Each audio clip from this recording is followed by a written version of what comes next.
Welcome to Don't Scare the Newbies, a podcast where we talk about kink, raw and unfiltered. I'm Kirizal, a lifestyle submissive in a 24/7 dynamic who likes their kink heavy, intense, and scary. And I'm S, kirizal's dominant, who knows how to deliver all of the above.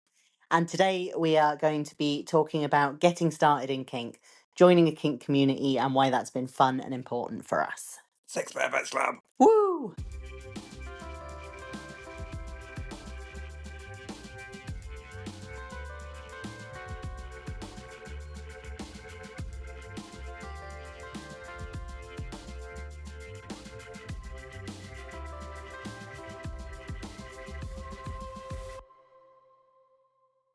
Still not massively enthused about the idea of listening to my own voice. That's all right, you don't have to, just trust me to edit it, and I'm sure I won't make you look silly. Try not to. You will be in trouble. We will invent a new rule. You won't know if you don't ever listen to it, Mix. Fair point. Fair point. So today we're going to be talking about how to get started in kink. This is one of the most common questions that I guess get asked on TikTok. And I think it's probably one of the most common questions that people just have in general. Anytime we meet new people at events and stuff, they really are trying to figure out what they even do next. And they've already made it to an event, which is a good start. Which is a great start, yes. I think one of the things that we'll definitely need to talk about is some of the potential risks that can happen with that. Yeah. Literally nothing in life is safe, and kink definitely is not. But that doesn't mean that it can't be a good time. No, and there are ways of dealing with that we'll talk about as well. Definitely, yeah. There's always things you can do to reduce risks. I think talking a little bit about like the kink community and why it's there and who it's there for and things like that. It always seems a little bit weird, like why do we need to like join a special club to talk about having weird sex perversions? But it's actually really useful. It's nice. It is nice to spend time with other sex perverts. It is. And non-sex perverts. Perverts of all varieties. That's true. And we'll also obviously want to talk about what we did, because everyone starts... Perverts of all varieties. Perverts of all varieties. That's really tickled you, hasn't it? You ruined my line. So we'll want to also talk about what we did with our starts in kink, the early days, the progression, the joining the kink community, because there's lots of things we did that I think were good ideas, and there's probably lots of things that we did were terrible ideas as well, that we would not encourage anyone to repeat. Yep, I would agree. Shall I go first? Sounds good. Yeah, Mix, off you go. Okay. Well, I didn't have a massively, like a lot of people that you meet, kind of discovered fairly young that they were kinky, like young teenage kind of age, and that wasn't the case for me. I kind of came across it by accident. I've talked about this before. My very first introduction to kink was kind of hooking up with someone on a night out, and they were saying, if you want me to enjoy this, you're going to have to hit me. And I did, and I enjoyed it. So that was an interesting way of introducing myself. Very spontaneous. Very spontaneous. Probably not the wisest on their part or on my part, to be fair, but we both seemed to get through it. Yeah. So then kind of exploring that with that person and other people as well. But it was like a fun add-on to sex if the person was into it, and it was there, then great. If it wasn't, that was okay too, and didn't really kind of think too deeply about it in the moment. And then time came where I got into a long-term, very long-term relationship with someone who wasn't interested really in a lot of that stuff, and was with that person for a good while. And any kind of attempts that we made to explore that kind of thing didn't really work out. Yeah. And again, you kind of brush it off a little bit and go, it's fine. But actually over time, the more I thought about that, the more it felt like I wanted to explore that kind of thing, the more important it became. Yeah. Because I think for some people it is very much just, like you said, an add-on that's fun to spice up sex, and something they can dip in and out of. And people fall all over that spectrum. Yeah. And it sounds like it took you a while to recognise where on that spectrum you were, and it caught up with you. Yeah, I think because I was interested in it. I was reading about it. I was watching it. That all of those sorts of things. And the more I kind of learned, I suppose, the more I discovered like how appealing that was. So I felt like I was kind of missing out on that. And that relationship ended for a whole bunch of reasons. And then My next relationship after that was a long-term one, but it was a dynamic-based relationship. We kind of got to know each other. We developed that relationship. We had a kinky long-distance relationship. There were a couple of opportunities to do stuff with other people as well, you included. Yeah. During that time. Just to clarify, that was not a cheating opportunity. That was a consensual, non-monogamous opportunity during a period of time where I was also on the market. Yes. Yes, you are absolutely right. All agreed, all negotiated. Everybody was aware and happy with it. Thank you for pointing that out. That did make me sound like a bit of a shit. I thought I would rescue you from being cancelled, this early in the podcast. By halfway through episode 2. Yeah, that would be about right. And that relationship really taught me, I think, a lot about of the kind of dominant I am, I suppose. That kind of balance of being quite mean, but also being quite caring, kind of supportive and nurturing of partners. And then that relationship ended, as relationships do. That's so depressing. Well, they do. Sometimes they do. What's that statistic? 50% of marriages end in divorce. It means 50% end in death. But anyway, I might get that out. Guarantee anything you say, cut that out, is going to be the thing I know is probably keep in. Cheeky shit. Let's just keep in the bit where you mull on the inevitable end of relationships and heartbreak and death.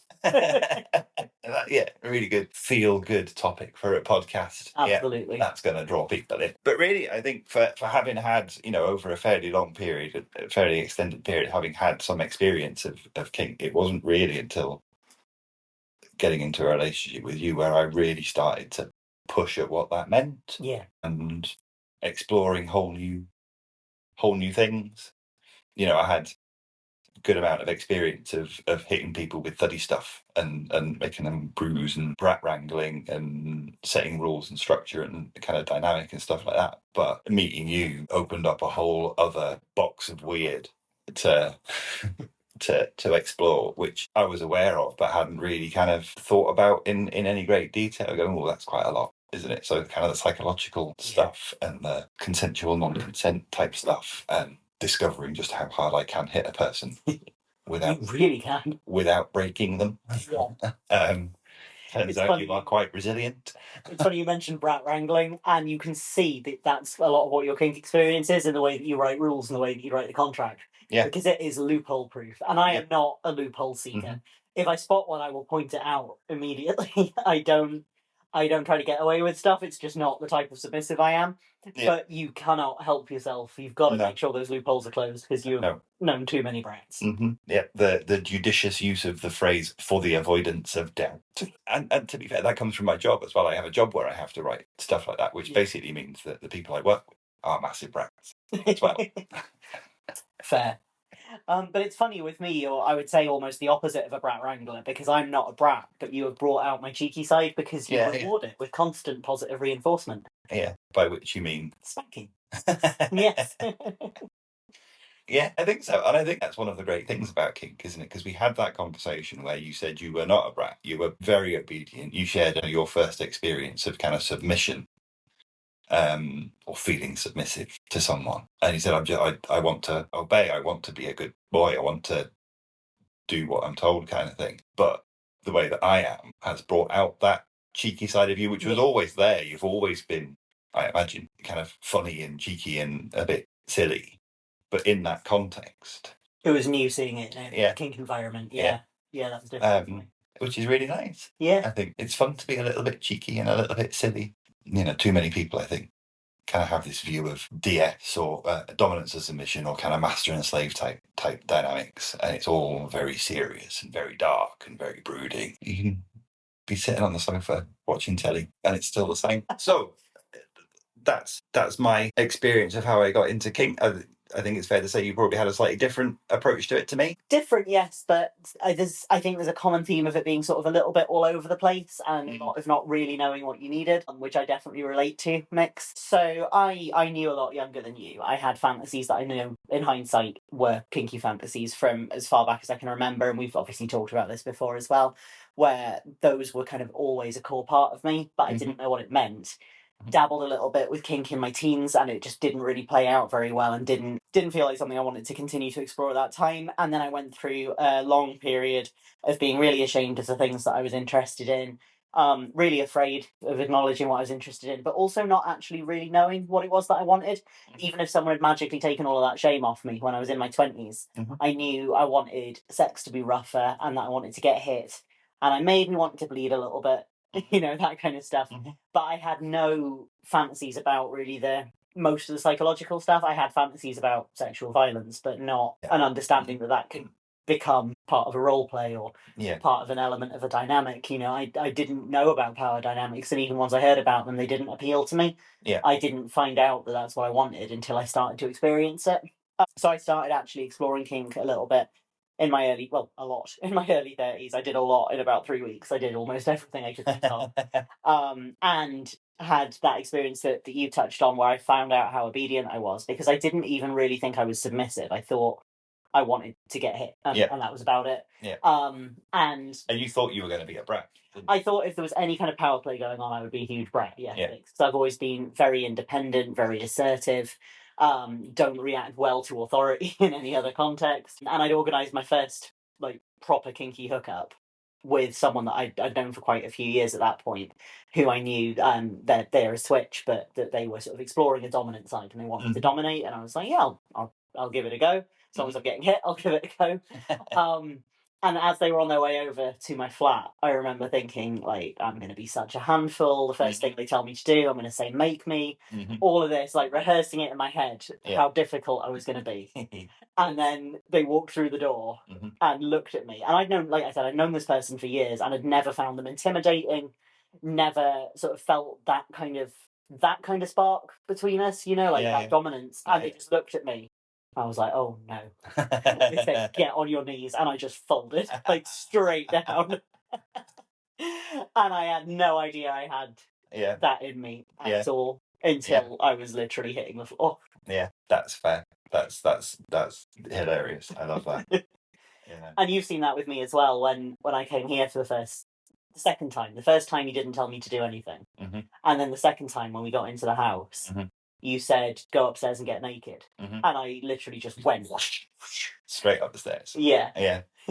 Yeah. And I don't think either of us saw that coming, because we were just playing. No. Until that happened, and it's like, maybe this isn't just play. Yeah. And the daft thing is that wasn't even consciously a power play. Yeah. It was just like, well, that's what you need to do, so go and do it. But the speed, it wasn't even a question. It was just like, yep, I guess that's what I'm doing then. Yeah. And off you toddled. And I was like, oh, that's interesting. That's, I in all of my relationships before I figured out this is what I needed, I had my walls very much up. And some of that was trauma and baggage and things like that. But some of it, I think, is my walls don't come down until someone dominates me. That's what gives you access. And with you and with my last two relationships, the point where I realised I had feelings was the point where I started to submit like that. Yeah. That first hookup turned into a relationship and it didn't work out. There were issues for another discussion another time. But there was a chemistry that had never existed between us before. Yeah. Once that dominant element came in. And then obviously my most recent ex was, again, I realised I had feelings for her when I started to not just want her to beat me up, but I wanted to do as I was told. Yeah. That's kind of my first sign that something's developing. Yeah. No, that makes a lot of sense. I felt like I got that back from you as well, where you did start not at all pushing boundaries or dominating without sort of an opening and things like that, but started to be a little more assertive and give commands during play and things like that, and test that a little bit to see how that felt for both of us. Yeah, definitely. Even outside of specific scenes, there was the time where I unintentionally hurt you. Yeah. And on the drive back to your house, I was very, very clear with you. This is what you're going to do when you get in the house. You were going home to someone who had medical attention. This is what you're going to do in the house. You were going to check in with me at these times and let me know that you're all right. part of that was about me making sure that I hadn't done damage to you, Yeah. and that you were actually all right and I hadn't caused you any kind of medical issues. But I think part of it was sort of the start of that kind of dynamic developing between us, that kind of those feelings. Yeah. Where I felt able to not ask you to do those things, but tell you to do those things. I think to a certain level it can be involuntary. Those the feelings of domination and submission. Obviously, you can still control your behaviour and make sure that you're not behaving towards someone in a way that is unwanted. Yeah. But you bounce off each other. Those feelings feed into each other. I think we both develop those in a very similar way. Yeah. Alongside our relationship. Yeah. So we definitely figured out where we were going in the end, but I think it's probably safe to say that both of us have made a mess of kink along the way at times. Because neither you weren't part of the kink community for a long time after you started exploring kink, and I wasn't for a little while after, and was still very much doing my own thing as I was sort of getting familiar with the community. So how did you learn most of the things that you do, Mix? Reading and the internet, such as it was back in those days. Lots of trying to find resources that I could. That some of it was, I'm not ashamed to say, some of it was making it up as I go along. Yeah. Kind of picking up something that is designed to hit someone and going, well, that makes sense, kind of thing, and trying it gently. There was a time when, and there still is to an extent, where, if I get a new impact toy, or if I get my hands on a new impact toy to try, I will try it on myself. Yeah. So kind of learning how it feels. I don't do that now because some of the things I hit you with are just ridiculous, and I do not want to experience what that feels like. And some of the things we do, like you would not want to test out being waterboarded. No, I would not. No. No, do not bag yourself. That is very dangerous. Yes.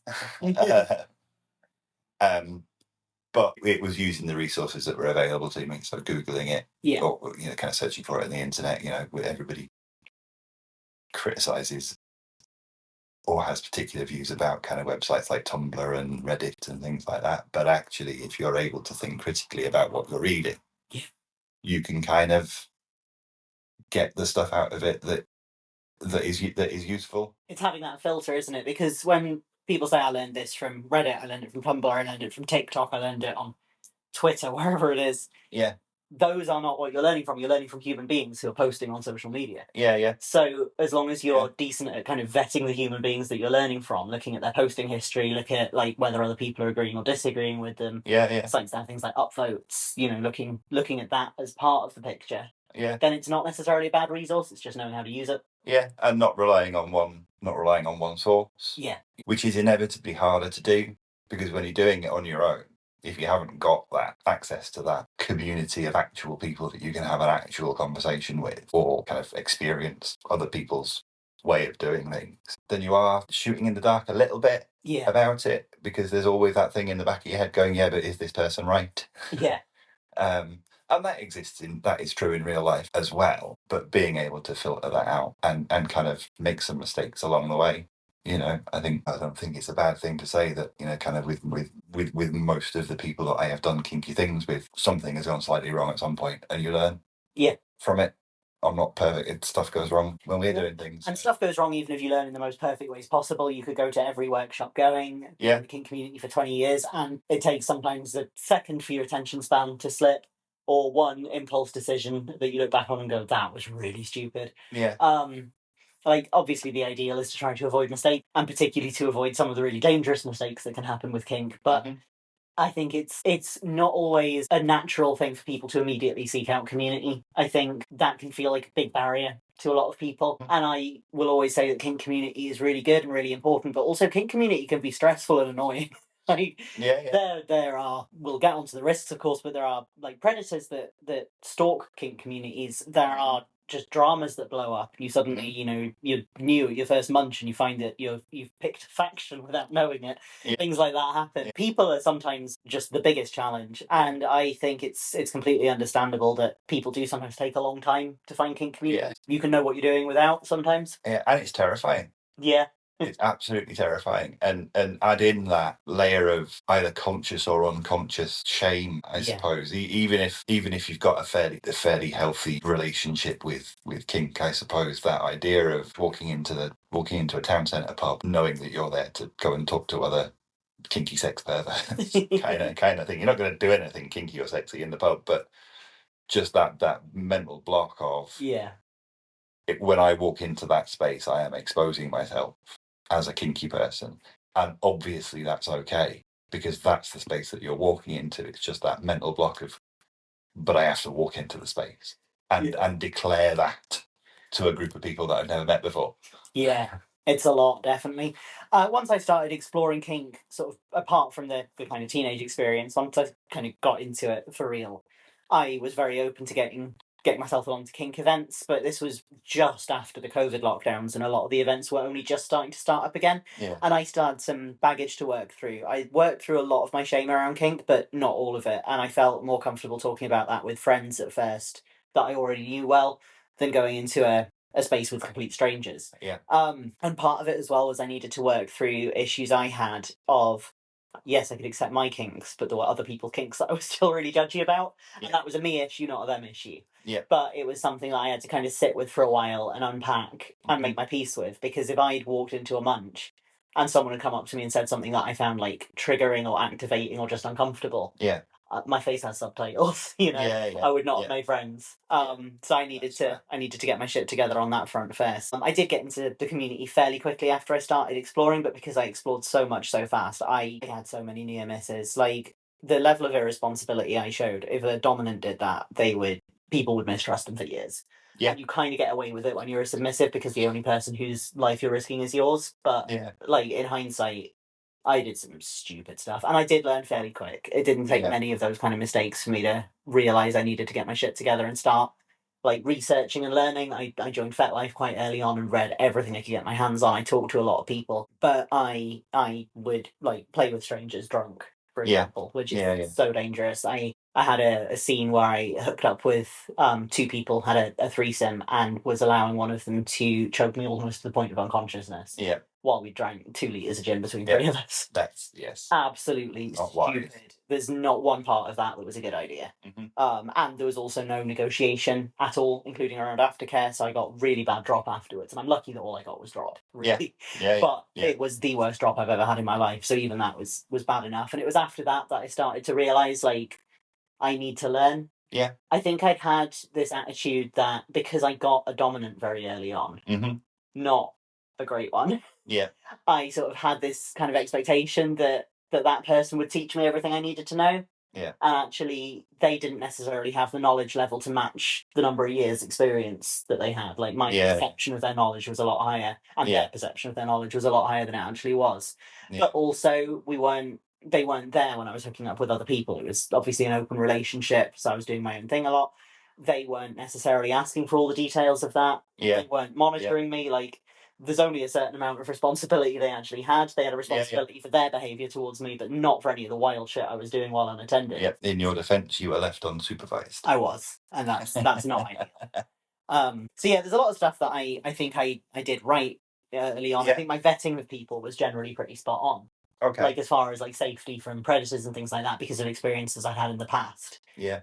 With having been a sex worker, for example, I know how to sort of get someone's vibe through messages and things. I felt pretty confident navigating using the apps and meeting people and playing in private. Yeah. All of that stuff I really felt like I was solid with. But I think the frenzy took over a little bit with some of the physical risks I was taking with the ways that I was playing. Yeah. No, I think I can't speak from a submissive perspective, but I can imagine that's a fairly common experience or a fairly common risk that people might have. I suppose on both sides of the slash is actually you're part of this community, you make some friends, and all of a sudden you're like, right, I'm going to do all of the things with all of the people, and I want to be hit as hard as I can, and I want to be strung up by my toes, and all of that red mist almost kind of descends, and it's dead exciting, and there's a risk there that you are not thinking about your own skill level. Being honest about your own skill level on both sides of the slash. You maybe not vetting in the way that you should, so you're not ensuring that the other person understands their skill level. Opening yourselves up to, unfortunately, people who go to these things and will make a beeline for the newest, usually youngest kind of person in the room. And that kind of predatory approach. We're not doing a right good job of selling the community. We're doing totally. Let's talk about when we started going to events.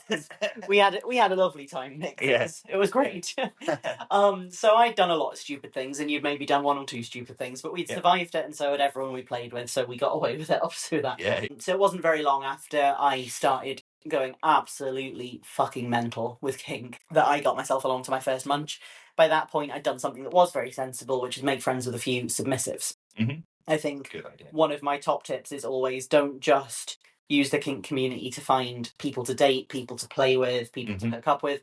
That can obviously be a useful part of it, but one of the big advantages of knowing other kinky people is meeting other people who have a similar kink identity or kink role to you. Yep. And you can share safety tips, you can share just fun tips, like, hey, I did this wild scene, why don't you do that?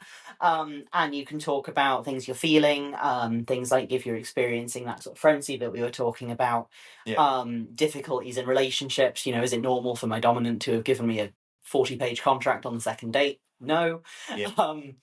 Those kind of conversations are really beneficial to have with people who are kinking in the same kind of way as you. So a couple of my sub friends had suggested I get along to a munch, and I went, and I had a really good time. And I continued going to munches. I didn't actually go to a play event until we met, or re-met. Neither of my exes wanted to go to play events. The first one was just sort of being cautious with it being so soon after COVID and hadn't returned to those kind of events yet.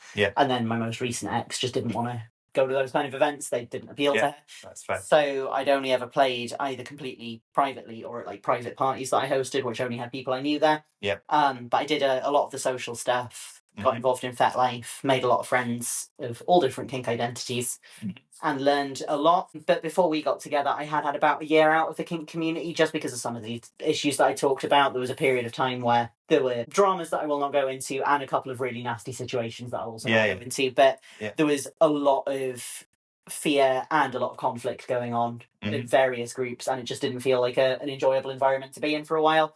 So took a little bit of a step back and stayed back probably longer than I would have done if it hadn't been for the fact that my partner at the time didn't want to return at all. So it was I didn't really have any kind of driving force to until I was single again. And then started and then took you. Takes us on to how did you get involved in the kink community, Nick? Well, you dragged me along. Anxious dog. You wanted to socialise me like a terrified dog because that's what I am. But it was my first foray into the real world kink community was a local munch. You knew some of the people who were going anyway because you obviously been around for a little bit longer. You had suggested it. I was like, that sounds awful, but yeah, let's give it a go.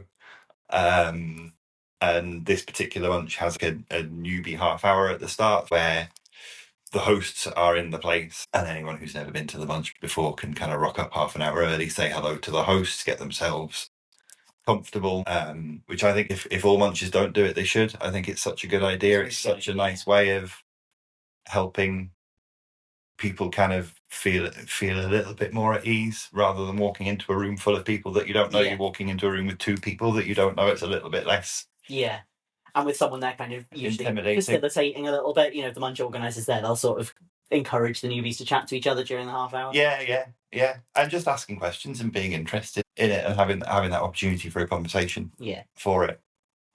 And then you came and rescued me, which was very, very helpful.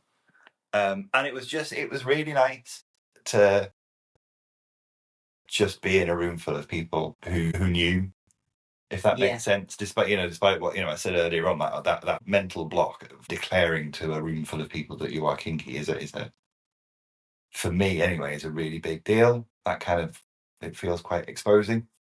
But then when you're in there and everybody's nice and you're just chatting away, it's a really good thing. And I think there's people who were at that very first munch who are genuinely inspiring to know, like they're so rooted in kink and rooted in their community, and they know so much and have a really different perspective on what we do. So you're talking about kind of making friends with subs, actually getting to know some of the other dominant people in that group is really good because you get different perspectives, you get different ideas, you learn a bunch of stuff. Yeah, I do sometimes regret introducing you to other DOMs, particularly other sadists, though, with some of the ideas that you swap. Yeah, I get that, but it's good for you. It's really good, and even like we went to a play event where somebody did a talk about impact, and there was a good chunk of it that I knew anyway because I'd learned because you've been hitting people for a while. Because I've been hitting people for a while. But also learned loads about the different ways, and it was stuff that I'd probably done but not really kind of thought about. So really subtle changes in technique, how you hold it, how you wield it, whether you wield from your wrist, your elbow, or your shoulder. Just having someone who can kind of put that into words and reflect it back to you, you go, oh God, there are so many other things I could be doing with this. And some of it I would have been doing unconsciously, because sometimes I do kind of flick with my wrist and sometimes I do lean right back. And you definitely learned some pointers from that talk, though. I remember being real mad at the person who gave that talk for a while afterwards. Suddenly you were hitting me twice as hard with half the effort. I was like, what the fuck have you been teaching my partner? It was a very good talk, though. And that person is just so good at what they do. And is really interested and interesting how they engage with kink and how they engage with their partner in their dynamic. And there's loads of people like that. In the community, there people are fascinating as well, kind of people who do things that I don't think I would ever do.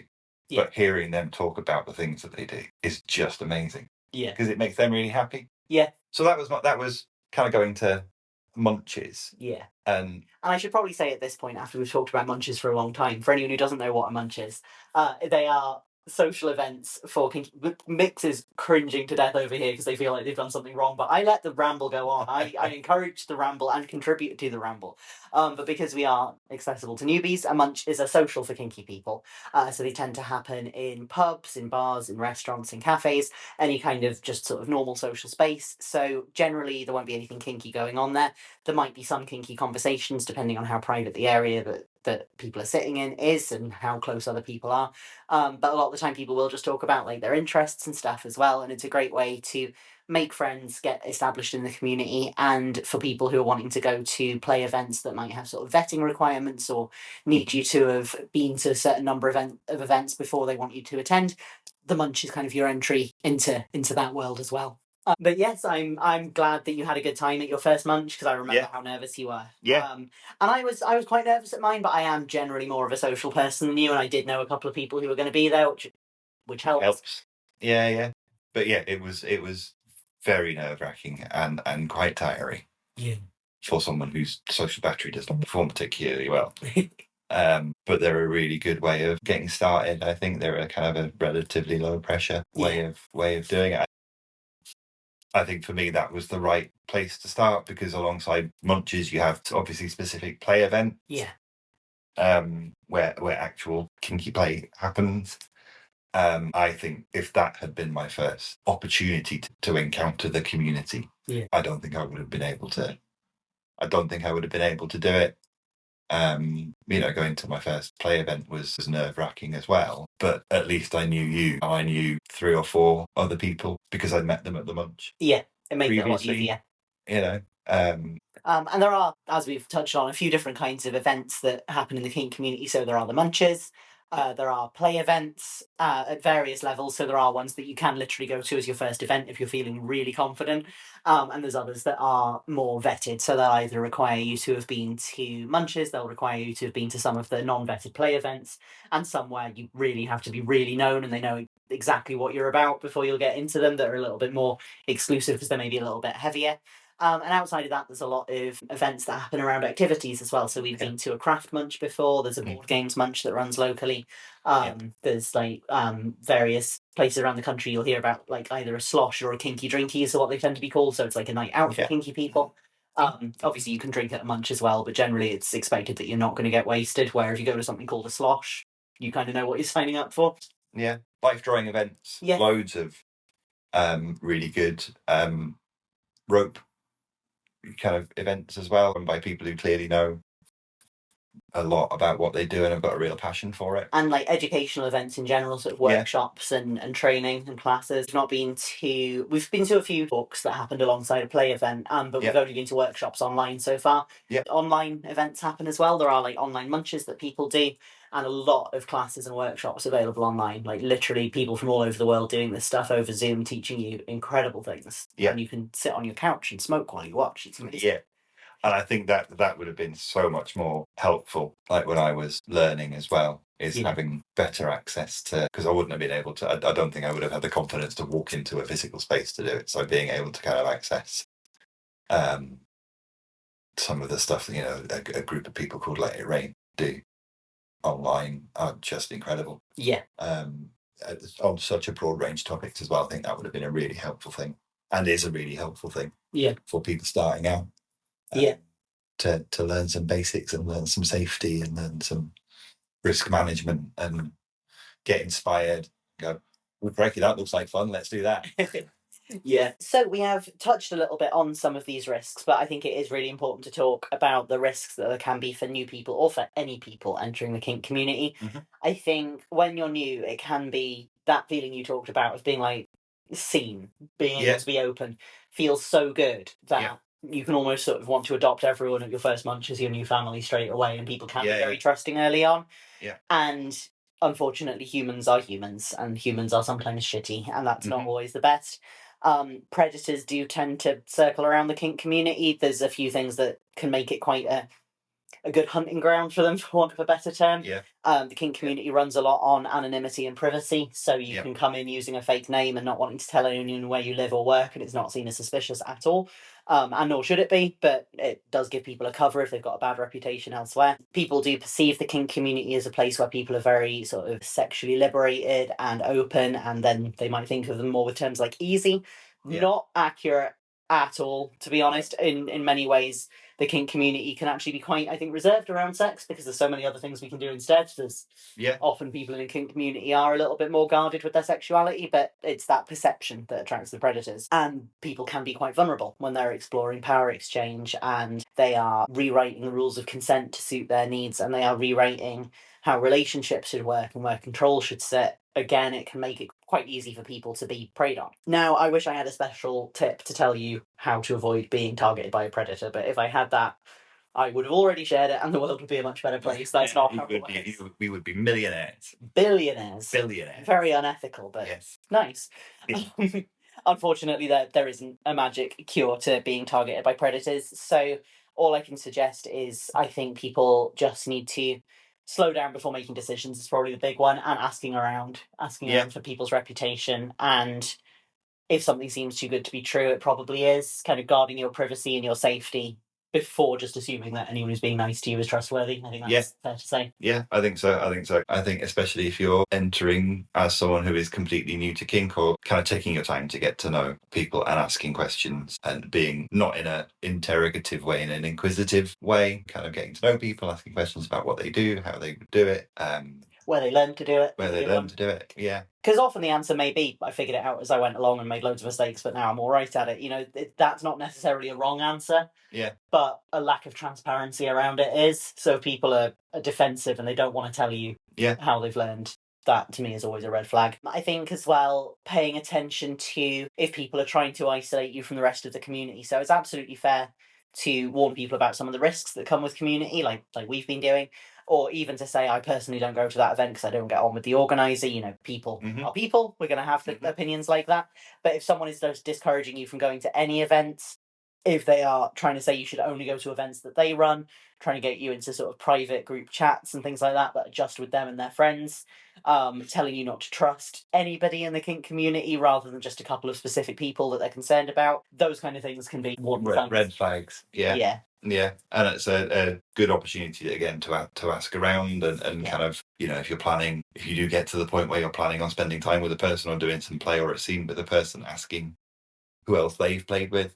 So you can find out from there, kind of doing your if we were talking legally, doing your due diligence. I personally, I'll admit, part of my vetting has never been to speak to previous play partners, just because I feel like like, it puts them in a difficult position. Either they're on good terms with the person, so they're going to want to say something nice, or they've had a messy breakup with the person, they're going to want to say something nasty, and either way they might not necessarily be completely objective. Yeah, true. So I feel like it puts them in a tricky position, and the information might not be that solid.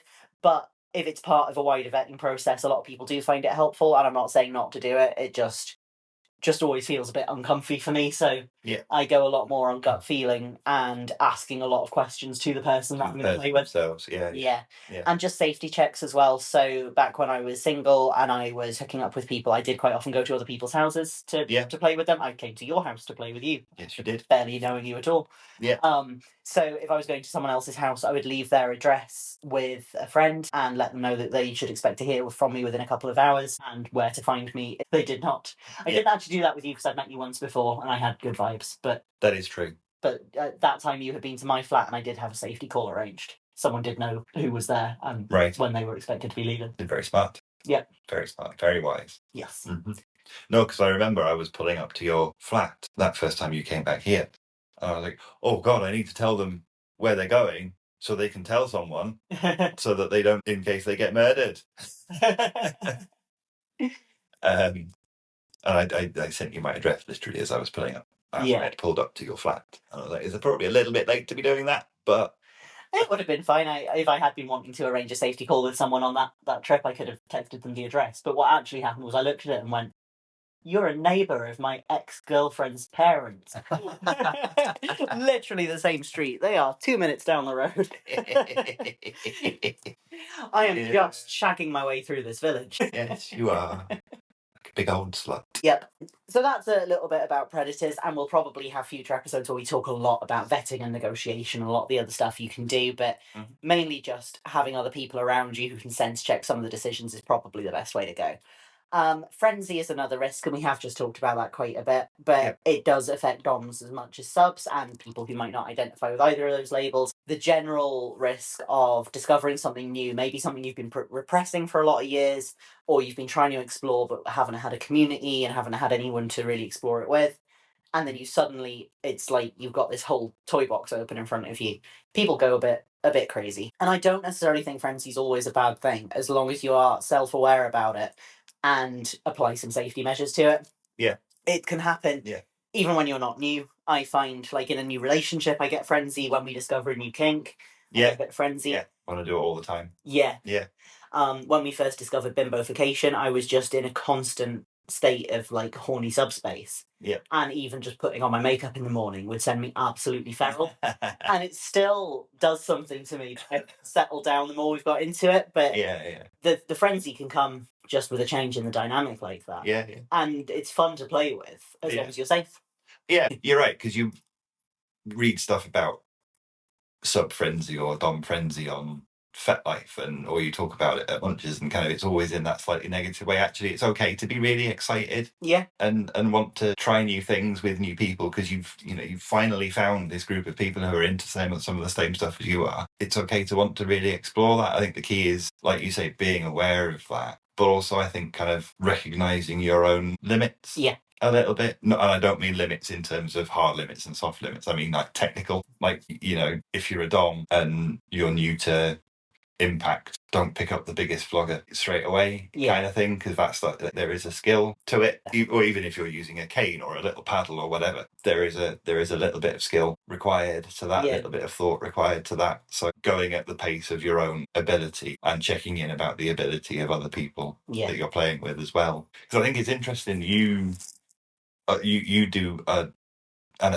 done an astonishing amount of learning around kink, and a lot of it is so that you know that the other person knows what they're doing. Yeah, I was going to say that's something I think is really important. I touched on this earlier, that when you're a submissive, you are sort of like held to a lower standard than dominance. If you're playing unsafely, people will worry about your well-being, but because you're not a risk to anyone else, you might not be as criticised, and because of that, you can fly under the radar and get away with a low level of knowledge, but it is not in anyone's best interests, and especially not yours.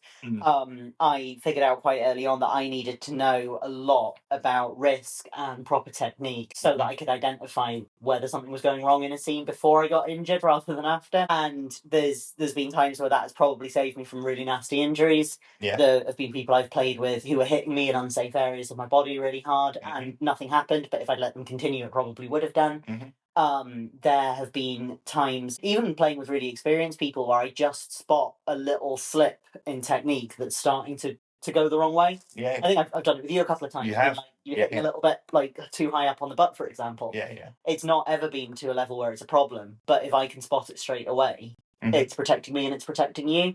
Yeah. And I really value that. I think it's important to have that level of trust, understanding. Yeah. Basic respect, actually, where it's okay to say, actually, do you want to aim a little bit lower? Yeah. I'm learning and developing my skills in using whips and floggers, and you're really good at saying, well, this one here needs to avoid these areas of the body, which is really helpful for me to kind of hear that directly from you as well. And again, you're able to say, when we're doing it, actually, you need to adjust, not there. And I think that's I really value that, because there is stuff that I don't know. We keep adding to the things that we try, don't we? So there's always going to be new things to try, and your level of knowledge, I'd say, it's astonishing. Which is really, really good. I think you don't see that enough in people on your side of the slash. They just go, the other person knows how to do that, so I don't need to worry about it. It's a combination of me being a giant nerd and some of the experiences I had early on, where I realised, like, I was playing with people who should have been more responsible, should have been more educated than me, should have known a hell of a lot more than I did, and spotting them doing something wrong. And it's like, if I know that with my 2 minutes of reading FetLife, like, what am I not seeing? So I started really making sure to prioritise my learning. I want to understand everything that's happening to me physically, because some of the stuff that we do can kill people. Yeah. Generally only if it's done wrong or you're extremely unlucky. We're not routinely risking my life, but there are risks. There are some big risks, and I'm just as responsible for that. And I am ultimately the only person who's responsible for keeping me alive. That is my main job. So it is important that I know the risks of what we're doing and how to manage them as a team. Yep.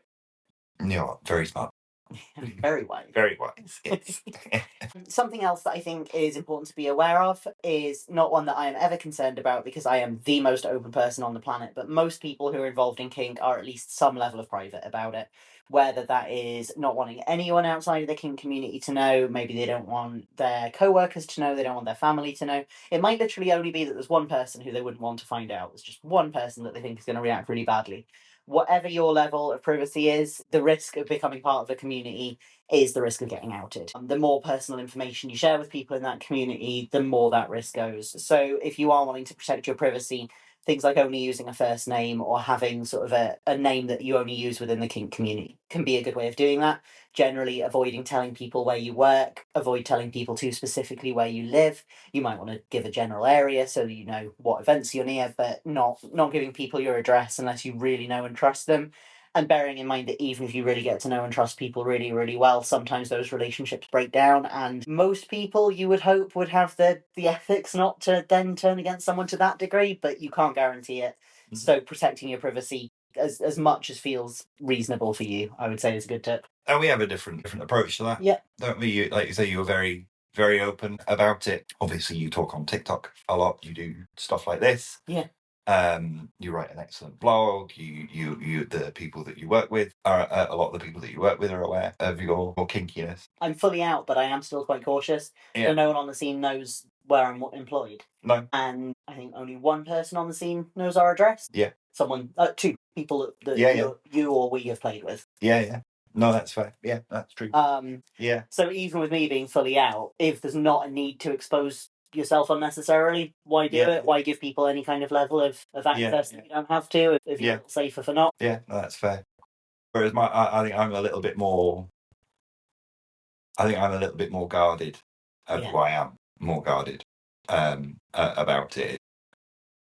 I don't think that's from a place of shame. I just think that's from a place of it's not really anybody else's business. So like I'm not, my family don't know. Very few of a couple of my friends do know. People at work, to be fair, some of them know. But it's not something that I'm kind of open and talking about. But at the same time, I am quite comfortable using my first name, my actual first name. Yeah. With people who are in the in the local community. Yeah. Because that's a level of comfort that works. Yeah. For me, it's just easy to call me by that name. Yeah. Almost said it then. You don't want to share that with the podcast? No, I'm not gonna share that with the podcast. No, I am S. S for sugar. S for sugar. S for Swifty. I keep going. That's all right. Those are very easy to remove. Oh, They are. Riverside.fm. Sponsor us, please. I assumed you were going to cut that out, but maybe not now. I haven't decided yet. No, not yet. Not yet. There you go. A little bit of advertising. One piece of advice that people often give to newbies, which I do not, is that they say that they should always play in public for their first time. So the first thing you do, anything kinky, should be at a dungeon surrounded by complete strangers or people you've met 2 or 3 times at a month. Terrifying. Yeah. I'm not going to say it's bad advice, because I think if you have the confidence to do it and if you will enjoy doing it and you're playing with someone who feels the same way about it that you do, there are advantages to it. And those advantages, the reason people suggest it, that there are people around who can step in if something goes wrong, potentially. I don't know, how do you feel about that one, Mix? Because you've mentioned being terrified at your first play event. Yeah, I think it's sound advice if from a safety perspective, because especially if you're new to the scene and you want to play with someone you've never met them before, just like you would any other day, is meet them somewhere public. That's the advice that you would give to someone, isn't it? Going on a first date is go get a coffee. Go and get a coffee in a town centre somewhere where everyone's going to see what you're up to. So I absolutely understand that. I think that the difficulty with that is partly about confidence. Yeah. And that was a real issue for me. And it took quite a lot for me to go, actually. Yeah. It was. I remember you were really, you'd gone grey. Yeah. It was terrifying. And once I was in, it was fine. We had a wander around the venue. We got shown around. The organisers were lovely. It's a nice enough venue, and then we did some stuff. Yeah. And it was great. It was just that moment of, oh, crikey, here we go again, sort of thing. Yeah. Of getting through the door. I genuinely don't think there's a wrong or a right in terms of where you should play for your first. It's about understanding that they are different contexts, and therefore you need to think about different things. Yeah. When you're in, so if you're going to be more comfortable doing that at your home or at someone else's home, then all of the stuff that we talked about before, it becomes much more important to kind of think about what that means. Yeah. Schedule a safety call, make sure that somebody else knows where you're going. All of that kind of stuff, and that can be done right. That can feel like a really safe way of doing it as well, because it is just you and one or however many other people doing some stuff in a controlled environment. There's a version of that feels safer probably than doing it in. And that was my experience in the early days. I had still got some shame stuff to work through. And also, kink is really vulnerable for me. I play in some really dark psychological spaces where I'm intentionally dredging up my trauma and turning it into a game. I am doing things that sometimes trigger mild dissociation for me. I will quite often break down and cry really heavily from play. It's a really vulnerable state for me. And in the early days, it was more important, it felt psychologically at least safer for me to only expose that part of myself to someone who I'd chosen to expose it to, even if that person was a complete stranger off a dating app. Yeah. They're someone I've picked, I've vetted to the best of my ability, I've controlled the environment that we're meeting in, it's on my terms. Yeah. The idea of going into an event where there might be 50 people there, and some of them I don't know, some of them I maybe don't like, they're just milling around doing whatever they want to do. Yeah. It might have been physically safer. I might have been less likely to get injured or have my consent violated in any way. But I would have felt so vulnerable and so raw in that environment that it probably would have been damaging that early on for me. And I love public play now, public at an event, obviously not public in the middle of the town square. Yeah. But yeah, I really enjoy having an audience, and it doesn't matter to me now if there's people there that I don't know. It doesn't even matter to me if there's people there that I don't like. It actually tends to raise my pain threshold because I don't want other people to Oh, I'll remember that. I'll remember that. I'll get the phone numbers of everybody you dislike and get them along to the next play event. You make it sound like I have beef with half of the film. But yeah, the first year or so I was involved in kink, that would have been just a bit too much for me, I think. Yeah. And physical safety and psychological safety are both really important, especially in kink. So you sometimes do have to kind of balance them off against each other and figure out where the biggest risks are. Yeah. And it's also not a guarantee that an event is completely safe. There's definitely been events that I've been to where supposedly there are dungeon monitors, but have I seen one? Yeah. You can end up in a little corner room somewhere and anything could happen there as well. So it's still really important to vet the person you're playing with because things can unfortunately happen anywhere. That argument that when you're new to the scene or when you're new to playing with someone, you should do that at an organised event, I think it's coming from the right place. Yes. It's said with care and attention, which you would expect from a community, but I don't think that's the only way. I think it's doing what's right for you. It's one of many ways that you can reduce risk. Yeah. It's not the only one. It's not the one. Yeah. And I'm still, we go to events all the time. Like all the time. It sounds like we're doing them every night. We go to events pretty regularly. Yeah. And I'm getting more comfortable doing things in more public parts of those venues. But my tendency is to go into the quietest room. Yeah. Because I'm not quite there. And there's certain things that you don't want to do with an audience. Yeah. Generally either things that are new to us, things that are very psychologically heavy, or particularly sexual play. Yeah. You prefer a little bit of privacy, which is is fair. I'll do anything anywhere. But but that's just me being a huge exhibitionist. Yep. That exhibitionist, that's the word. You were going to say slut, weren't you? Yes, I was. It's also completely accurate. Also the valid word. Yeah, and I think some of that is down to my own. It's probably down to my own self-doubt. When we went to the first play event together, my biggest worry was that someone would see me hitting you and go, "What the hell are you doing? That's not how you do it. You have no place in this community. Get out, you bad dominant," sort of thing. Even though I knew, I was pretty confident that I had enough about me that I knew what I was doing. Yeah. It's that fear of being observed by somebody else who I perceive to be more experienced just because they've been in the community for longer. Yeah. It's really hard. Yeah. So, And sometimes, of course, that kind of feedback can be really helpful. Yeah. But it's about that vulnerability of opening yourself up to it and sometimes definitely knowing exactly what you're doing, but still having that fear of criticism. Yeah. Which is a bit different from actually not knowing what you're doing, and maybe you do want someone to have a little look. Yeah. You can learn a lot from play events, even just going to watch. You can pick things up. It's really helpful, and I think there's a lot of benefits to new people going to them. Again, if they're comfortable and only playing to the level that they are comfortable with at those events, because I think sometimes people forget as well on the kink scene, not everyone is an exhibitionist. No. Not even a little bit of an exhibitionist. Some people, and not everyone is non-monogamous as well. Like you sometimes hear advice of being like play with multiple people. Yeah, and it's like they might be a couple. They might not want to do that. Yeah, so you have to have ways for people to figure things out in private and figure things out with just the one person if that's what is right for them. Yeah, playing with multiple people is a great crash course in kink because you'll try a bit of everything and see all the different techniques, but it's just not everyone's thing.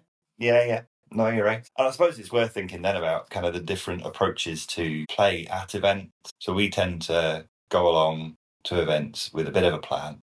Sometimes it's really, really detailed, like the Taylor Swift scene that we did where I gave you a quiz and there was thuddy impact when you got it right, and then there was whippy impact for when you got it wrong. I know a lot about Taylor Swift, so I got a lot of thuddy beat. You did very, very well. Really annoyed by that. Sometimes we'll just go along and I'm just going to hit you with some stuff. Yeah. Kind of that kind of thing. So if you make pals in the community and then you agree to go to an event, that's a good way to kind of, if you do want to do that in public, that's a good way as well. Yeah. But some people, you might hear something about pickup play. Yeah. So people who are either going on their own or going with their pals and actually are meeting people there, negotiating a scene and doing the scene. Yeah. Kind of on the fly sort of thing. There's a few people I think around our scene who will quite happily go to events and make some friends or meet up with some friends and come up with something on the spot and do that. And that's I would find that quite hard as a single person. I think I probably would as well. I'm better over an app. Yeah. But yeah, it's definitely an option. I think it's obviously really important, especially if you don't know many people yet, not to kind of go with the expectation that you'll definitely be able to find play there. But definitely. There's no harm at all in finding out sort of what the vibe is and if there are people there open to that. starting that conversation with them, seeing where it leads. So a lot of the advice you'll hear about joining the kink community, getting involved in kink, getting started, is not to try to find people to play with on dating apps. I'm guilty of that one, and given that I met you on Tinder, Mix, I'm going to say you're guilty of that one as well. Yes. Yes. I think we are a very rare example of how two kinky people can find each other on what you would call a mainstream dating app. Yeah. And in fact, I think we met on two.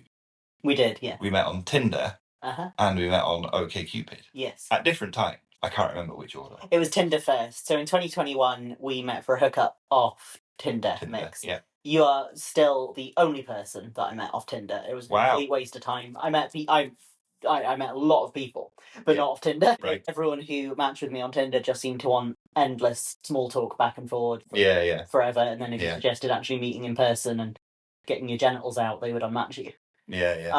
But I met you and we had a great time. And then I got into a relationship not long after that. And you, I think, went sort of back into being more monogamous in your relationship not long after that. So we were not in touch. And then we were both recently single in 2023 and discovered each other on OkCupid this time. So of all places. OkCupid, I think, is less surprising than Tinder. Like, there seem to be a lot more openly kinky people on OkCupid when I was swiping. Yeah, that's fair. Yeah, it's like on the continuum, you've kind of got Tinder, OkCupid, and then Field. Yeah. Field is the best one, definitely, for meeting kinky people. Yeah. Again, there did seem to be a lot of people who wanted to just kind of chit-chat on there, but they at least wanted to chit-chat about kink, so it was a bit more interesting. Bit more interesting. Because you were quite direct, weren't you? Very, yes. You know, you were, very to the point of... Do you remember what my bio was on OkCupid when we matched this time, Mix? Want to be treated rougher than my last relationship, something like that. Rougher than my last breakup, Mix. Yeah. Which is brilliant. I absolutely loved it. And to be fair, you were pretty direct as well, because I messaged you, hello, and you messaged me back, beating the shit out of you when? I mean, yes. I don't think it was immediate, was it? That was my first message. You might have said hello and then said beating the shit out of you when. Yeah. Unfortunately, I have since uninstalled OkCupid, so I can't prove that. There is no evidence of that at all. I was respectful and kind. Engaged you in small talk to develop a rapport. But we had already met once before. No, we had already met once before. That is correct. So you knew what I was about. Yes, very much knew what you were about. So I think it's fair to say that dating apps are a little bit hit and miss. Yes. I think if you are looking for someone who is specifically kinky, I think those more mainstream dating apps can be quite difficult, because either you get people who just aren't into that kind of stuff, or you get people who can talk a good game. Yeah, I had a lot of hookups with people who would describe themselves as super extreme sadists and send me lists of these horrifying things they'd done to people, and then would come around and spank me 3 times and then want to have some disappointing missionary. Yeah, no, nothing worse than a mediocre beating and a disappointing missionary. I can't live like that, mate. No. Nobody can operate under these conditions.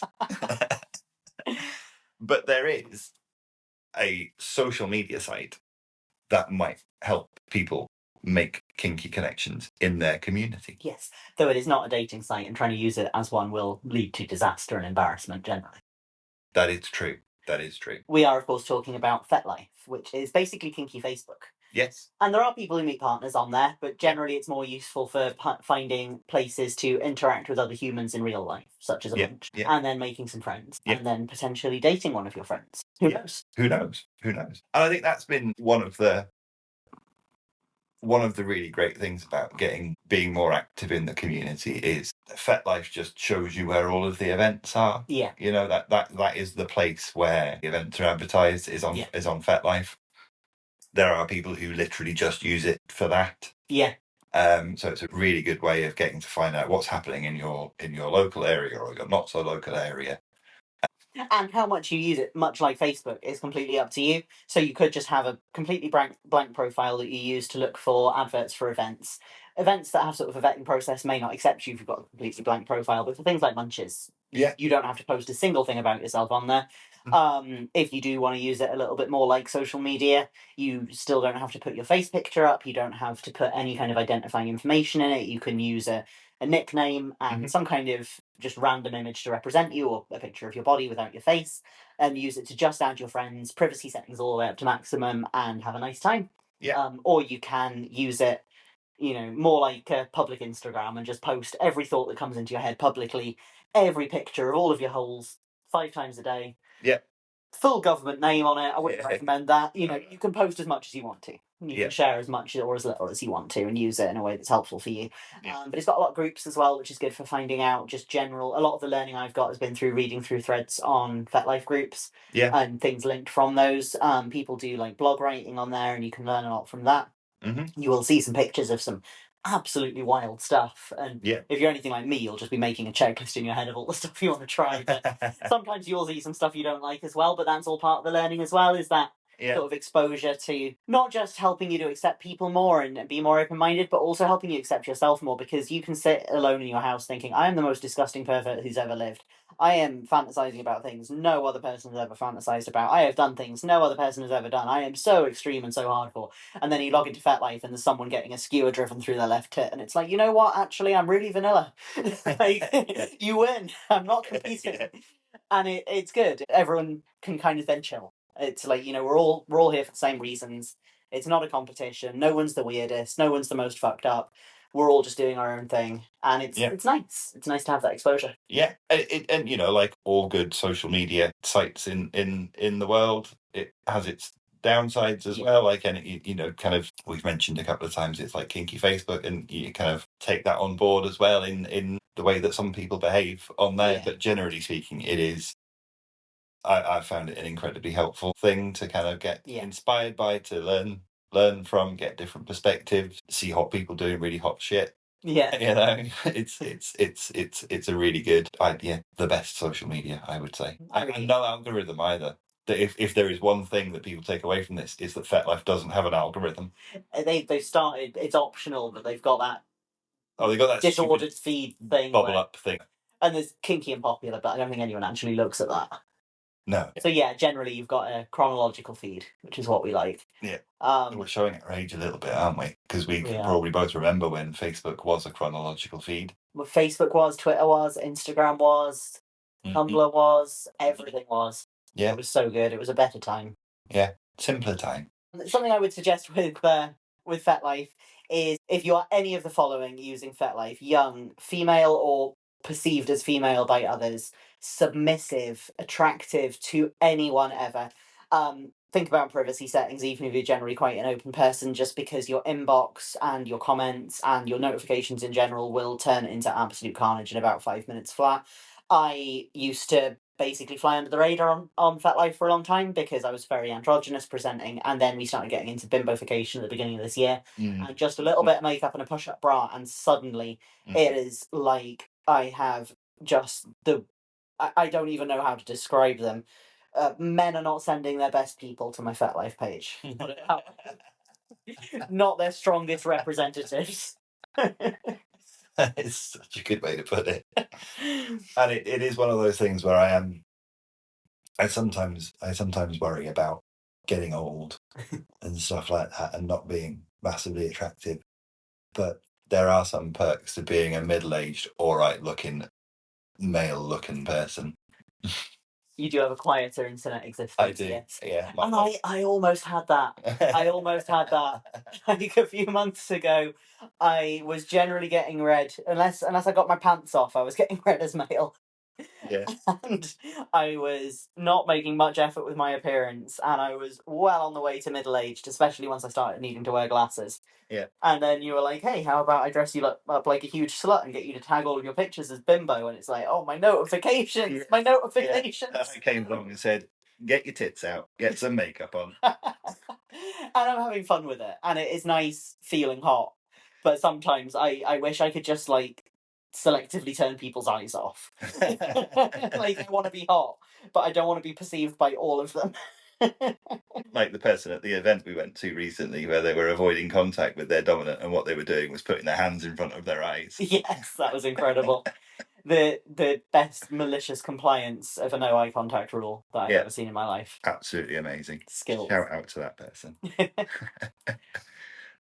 So FetLife is the main way of finding a kinky community online. I also know that there are a lot of people who find Discord really helpful. I am too old. I'm just too old for this. But I know a lot of people who have found really good kink communities on Discord, and that can be a really good way of getting that same community but potentially moderated a little bit better than FetLife is. Also, obviously, a lot of people listening to this will probably be people who followed me on TikTok for a while, and following content creators on various social media platforms often you'll find a sense of community within like their comment sections, or some people will run sort of things like Discords. I keep talking about starting one. Maybe by the time this is out, I'll have one. Who knows? Probably not. If I do, I'll be getting a Gen Z to run it. But yeah, the kink community, I think we use the phrase kink community a lot because it's an easy shorthand, but really what exists are kink communities. There are different online areas, there are different in-person areas. So kink communities really are a bunch of interconnected little groups of weirdos finding what works for them. And so if something that you try doesn't feel like the right fit for you, if you don't like the vibe of FetLife, if you don't enjoy the first munch that you go to, try something else, try something different. The one thing that I really don't think anyone should be doing is trying to do this completely alone, whether it's an online community, an in-person community, just a handful of close friends that you can talk about the weird stuff with. I think we need other kinky people. Yeah. And that's a whole other much deeper conversation about how we need community. Yes. As a species. Life is better with other people. Yeah. And that is coming from someone who is relatively comfortable in their misanthropic antisocial ways. You know, going into those spaces with an open mind, whether it's online or in real life, I think is dead important. And is it worth kind of talking about a little bit about gatekeeping? And yes, because we completely skipped that part, didn't we, Nix? I was trying to style it out. I was getting into my podcast segue, trying to develop my podcast segue skills. You did very well. I will never miss a chance to humiliate myself. That is true. You do enjoy that. I do. You do enjoy that. Because the kink community or kink communities, whatever that looks like for you, whatever's most comfortable for you, it's for anybody. It shouldn't be a space that's exclusionary, and that's a two-way street. Yes. So if you go to a play event, a good play event in a strong community will welcome everybody regardless of their kink. Yeah, unless it's a specific type of event that's for a specific type of play, of course. Yeah, but but everybody's in that space for the same set of reasons. So people should be welcomed into that. I think that's a really powerful thing that the community has to offer. But what I think people have to offer in return is the same level of open-mindedness. People might go, especially if you're new to the scene and new to kink, you might end up going to an event where you are going to see some stuff that makes you uncomfortable. Yeah. See some stuff that you're not into. Yeah. Because that's not your kink. And it's important to kind of curate your own experience of that. So if you see something in a kink space that isn't for you, that makes you feel uncomfortable, there are other spaces to be in. Yeah. Like the whole edifice of particular kink community, I think, is built on respect. Yeah. So there should never be, there shouldn't be like a "you must be this kinky to enter" sign on any community space. No. But just as importantly, no one should be treated as being too kinky to be there. Yeah. Too weird for the weirdos. That's not a good feeling. No.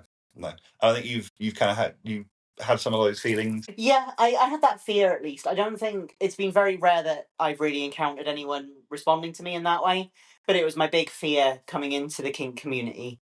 Because the first few events I went to, it seemed like the types of kink people were talking about were considerably less heavy than some of the things I was already doing.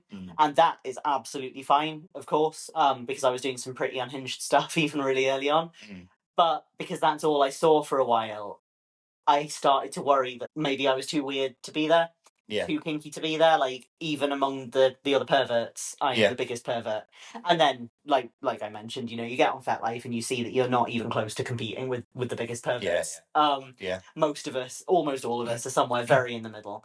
And the more that I got involved in kink community, the more of the heavy players I met, and found that actually, there's a lot of different levels of play going on, and even in the people that I know in real life, I sit somewhere in the middle. Yeah. I think probably the psychological stuff that I'm into, if kink was a competition, I might be winning. Yeah. But physically, there are some masochists who can handle things that I wouldn't even want to attempt. Incredible things. Yeah. And Yeah. you start feeling less like a weirdo, but it is a fear, I think, for people who've got really sort of heavy and dark desires coming in. It is what scared me. Mhm. Seeing something weird that I don't like was something that I knew I needed to work on some of my sort of judgments around and my kind of snap sort of assumptions about people around. But there was nothing that I was actually scared to see. Yeah. Except a community that wouldn't accept me. That was the thing I was really scared of. Yeah. And I think this kind of circles round to sort of where we started right at the beginning, a long time ago. We have been talking for a long time about why do you need to join a club for the kinky sex perverts? Yeah. And the answer is because the alternative is being a kinky sex pervert by yourself. Fuck that. Fuck being alone with my thoughts and reflecting on what kind of a person I am. Like, get me around the other people who make me feel normal. Yeah. And it's amazing. Yeah. Isn't it? I think it's, I am so pleased that you introduced me to that. You kind of gave me that shove to, okay, anxious dog, time to go and socialize you a little bit and meet other people, because I just think it's nice to be around people who get it. Yeah. It's nice to be able to be open, because like I said earlier on, I'm kind of quite private about that stuff in most of my life, but I can walk into the pub where there's a local munch and I can have absolutely open, honest conversations about some wild stuff. And every now and again you get someone who goes, oh my God. Yeah. Whoa. But generally speaking, it is met with respect. It's met with, in some cases, admiration. It's met with a version of love. Yeah. Isn't it? Which is just... And even sometimes the shocked reactions, often it's between people who know each other well, and that's part of the fun. Yeah. Is you'll have sort of a table where you've got us, the psychological heavy players, and then you've got the people who play in the really sort of the gross areas, the areas with all the body fluids and stuff, kind of the monarchs of that area of kink. And then you've got the sharps players who are talking about all the worst places you can put a needle. And we'll sort of take it in turns setting each other off to go, oh, that's too much. And that's how we show love to each other, is let's upset each other a little bit in a good natured way. Yeah. But it's never a judgmental, certainly in the communities that we've experienced. No. It's never from a judgmental, that's too much, that's wrong, that's not what you should be doing. There's quite a lot of, particularly with the sharps players, I think there's a little bit of, for me, there's quite a lot of fascination. It's just really interesting to see it, to watch it, to see how those ideas and those scenes kind of come together. Yeah. You know, there are some people who we know on the scene where you just want to take the top of their brain off, take the top of their head off, and just work out what's going on in there. Because it's incredible. Like the level of imagination is amazing. And I think that has an effect on us it opens up new ideas, it opens up new kinks, new ways of doing the things that we already do, which, like you say, you just won't get sitting on your own at home being a dirty sex pervert. Well, there you go. I think we managed to get through it. I think we did. I think we got through everything in 1 hour and 40 minutes. I wonder what will make the edit. Good grief. Good. Pleased I don't have to do the editing. I'll enjoy listening to this back. I think this has been a cracking conversation. So we have talked for a long time. We are in desperate need of a cigarette, and I'm in need of a drink that doesn't have caffeine in, because I haven't had one yet today, and it is 10:40 p.m. Thank you for joining us for another episode. Bye.